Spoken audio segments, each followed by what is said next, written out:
Trên barang dah. Anh trên men. Đây trên barang. Đây cái liền. Trên men.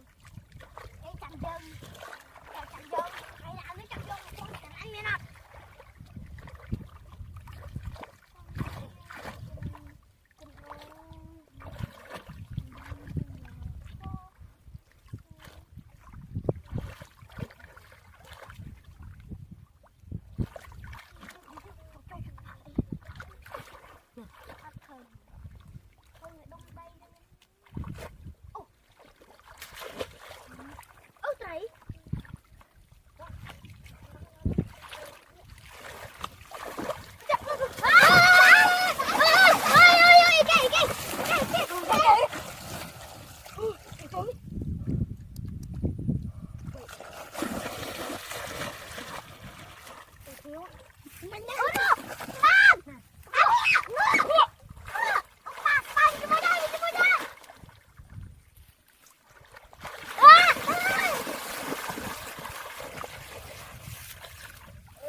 Mà ơi,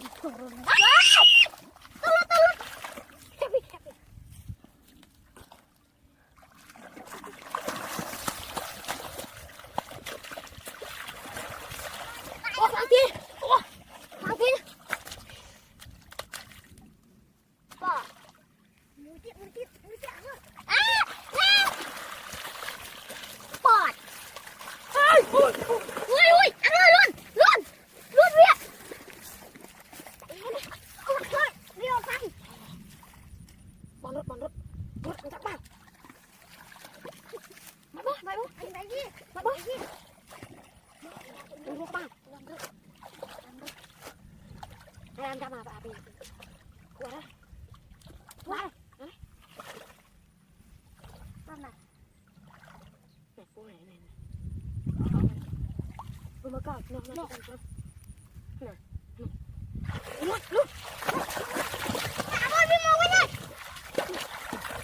lúc phá nó luôn chấm lúc tay cào lúc là tên lúc phá luôn ai mình đang ăn chả con mình đang ăn chả con đây ông đang là cô nè nó tôi nắng cặp nắng đừng của tôi khóa đây để thằng bay bắt này tôi còn vài bia tôi tôi lá là ăn bốc cùn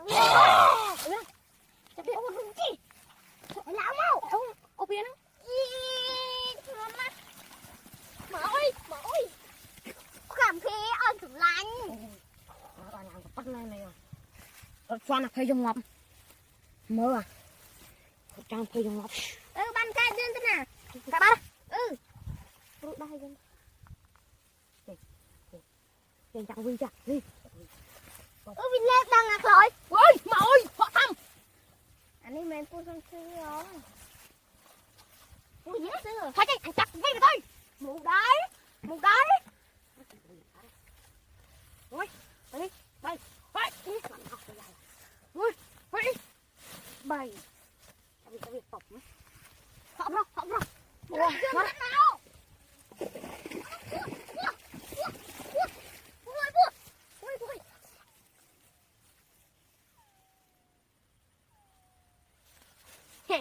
Sakan đi.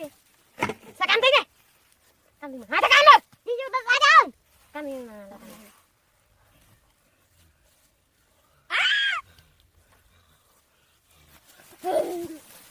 tenang. Mas kamu lihat punya. Wah, ai cũng đã cái đám cho mày. Con nhỏ mình sợ rồi. Sáng anh còn sáng. Còn sáng. Mình tên làm chùi. Bây giờ nó yên khi dùng bình nhịn nó hả? Chọc bọc bạc bằng táo bùi nữa chụp luôn quá. Đang tao về không đây. Đang tay chùi. Đây là thằng kia. Tôm, tụi anh chua luôn này.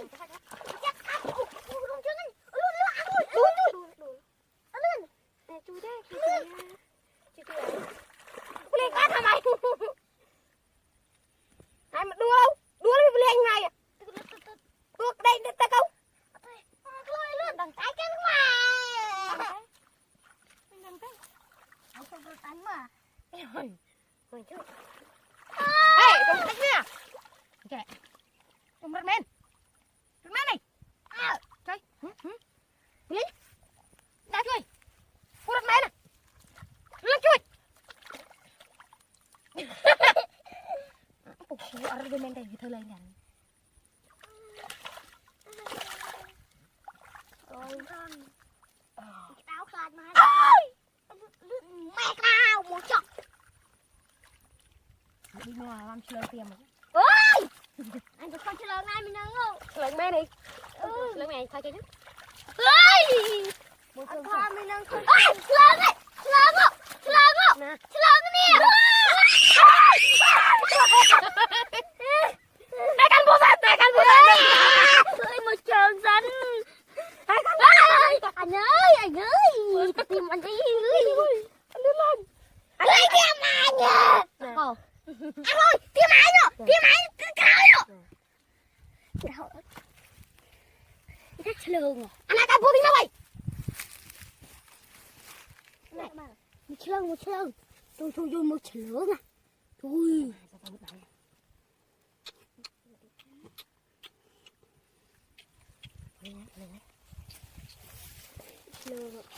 Vi chân. Ôi! Trời ơi! Mình đặt lời tiền biết. Bọc tiền. Ôi. Nè. Lương. Là cô chặt lương. Cái nào bạn? Ôi. Wow. Cô khăn. Đó. Lấy lương. Lấy. Tao ơi. Chơi mà. Đó, đây. Đừng có chạm đi sao? Ôi, tụi anh vay làm đã lắm. Cáo vào lên. Con này lên. Nè lương không? Đang này. Ui, trời. Không đi đi. Đâu bác. Chà. À thôi đi. Anh sao mà đâu ăn mũi. Ào bên này. Mấy cái đầu ọc này. Ô. Chị sừng ha men tên. Hilang John rồi. Cái trâu. Mà lên. À mà lên. Đây, John rồi. Trâu, hay năng rồi. Cái trâu kia mà.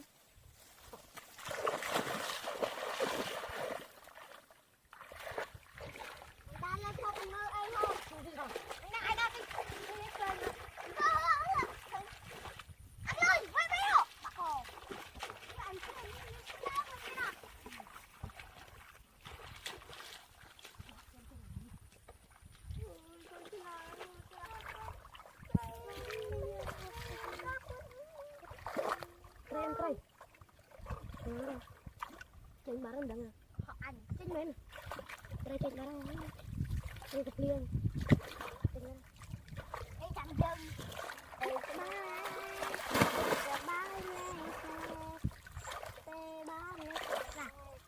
subscribe cho kênh Ghiền Mì Gõ để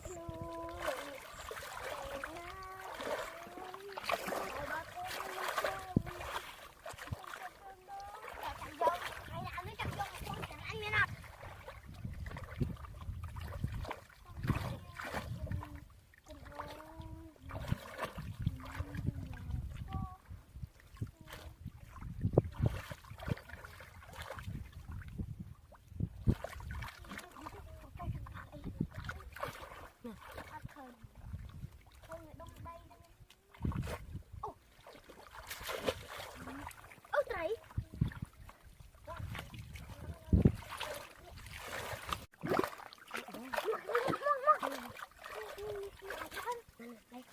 Trời ơi, nụ cái lấy nụ.